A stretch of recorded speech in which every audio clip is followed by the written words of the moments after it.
Halo anak-anak, apa kabar? Semoga selalu dalam keadaan sehat dan baik ya. Anak-anak, tahukah kalian bahwa bangsa Indonesia tidak terlepas dari para tokoh pendirinya? Untuk itu, kita akan belajar tentang peran pendiri bangsa dan keragaman budaya. Nah, dalam pembelajaran ini, kita akan mencari tahu apa peran tokoh pendiri bangsa di Indonesia dalam menerima keragaman budaya. Siapa saja tokoh pendiri bangsa di Indonesia dan bagaimana sikap menjaga kekayaan tanah air Indonesia? Sudah siap belajar? Mari kita mulai pembelajaran ini bersama saya, Bapak Agus Parino. Namo Buddhaya.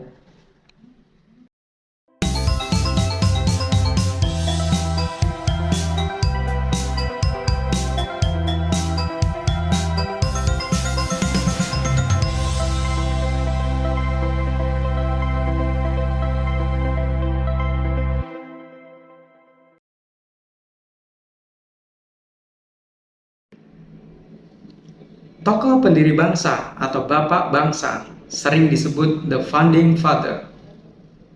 Sebutan itu berlaku untuk 68 orang tokoh Indonesia. Mereka sangat berjasa karena telah memperjuangkan kemerdekaan Indonesia. Bapak bangsa dianggap sebagai manusia yang unggul dan hebat.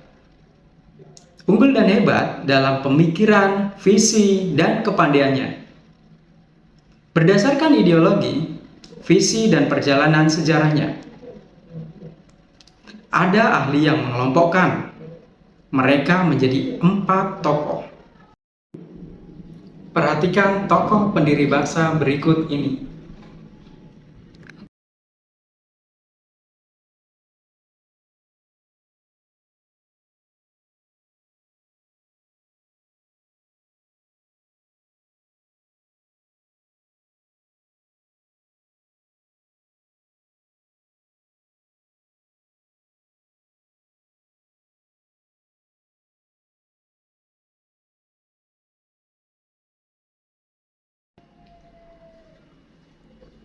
Soekarno. Soekarno dijuluki sebagai proklamator bersama Hatta, tokoh ideologi dan ahli pidato yang dapat menggelorakan semangat rakyat. Soekarno merupakan presiden pertama Republik Indonesia. Kemudian ada Muhammad Hatta. Muhammad Hatta dijuluki proklamator mendampingi Soekarno. Seorang ideolog, demokrat, pemikir, dan ahli ekonomi.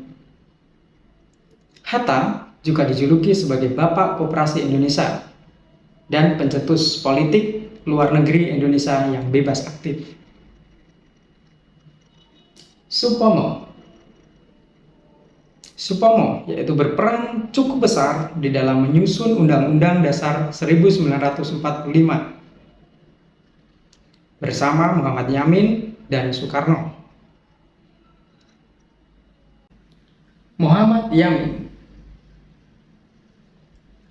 Yamin adalah seorang tokoh yang berperan mempersiapkan kemerdekaan Indonesia dan perumusan dasar negara. Menjadi anggota BPUPKI dan Panitia 9 yang merumuskan Pancasila dan merancang Undang-Undang Dasar 1945.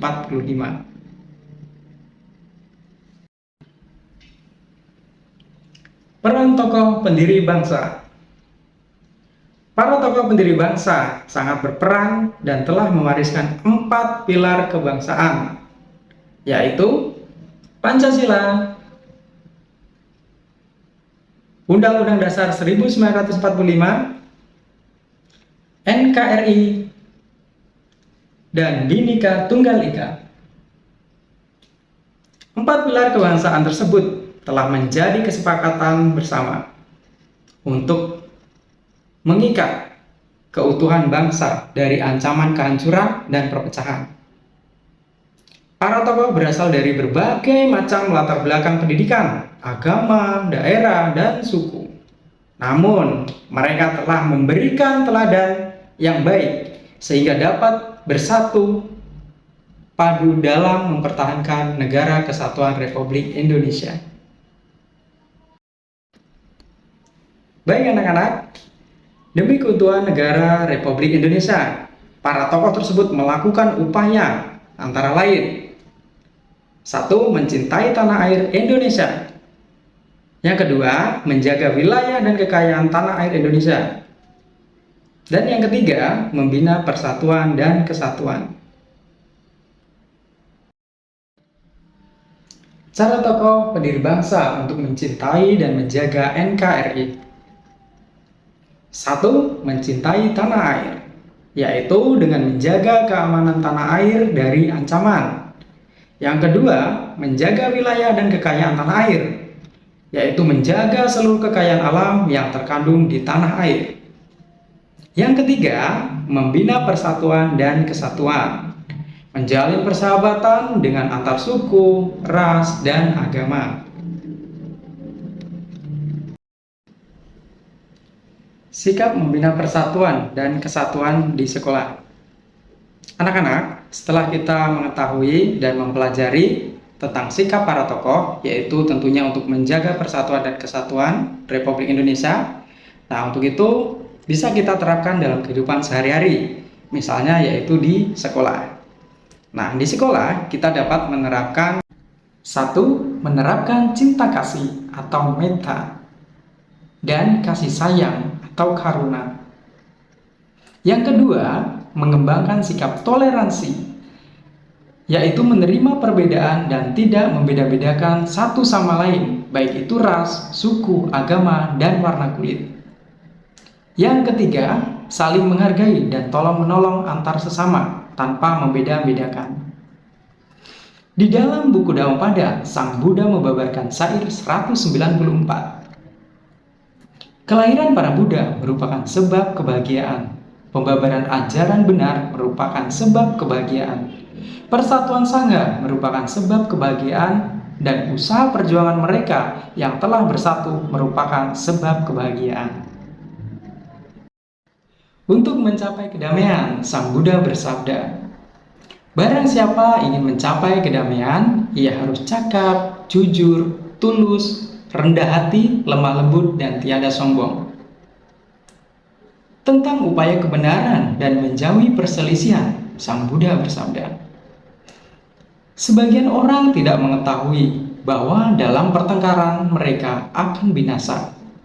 Tetapi mereka yang dapat menyadari kebenaran ini akan segera mengakhiri semua pertengkaran."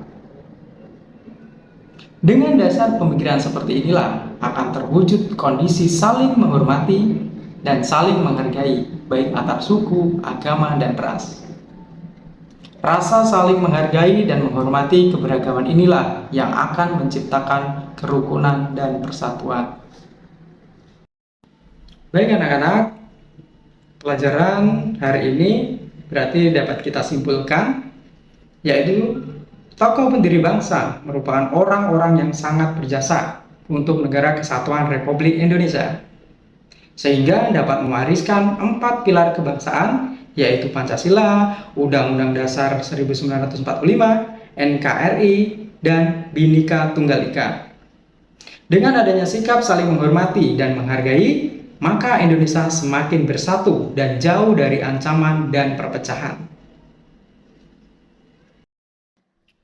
Nah, apakah kalian sudah memahami siapa saja tokoh pendiri bangsa di Indonesia? Kemudian, apa saja peran para tokoh pendiri bangsa dalam keragaman budaya? Jika belum, silakan baca kembali dan tonton ulang videonya. Setelah itu, kerjakan aktivitas latihan dan penilaian.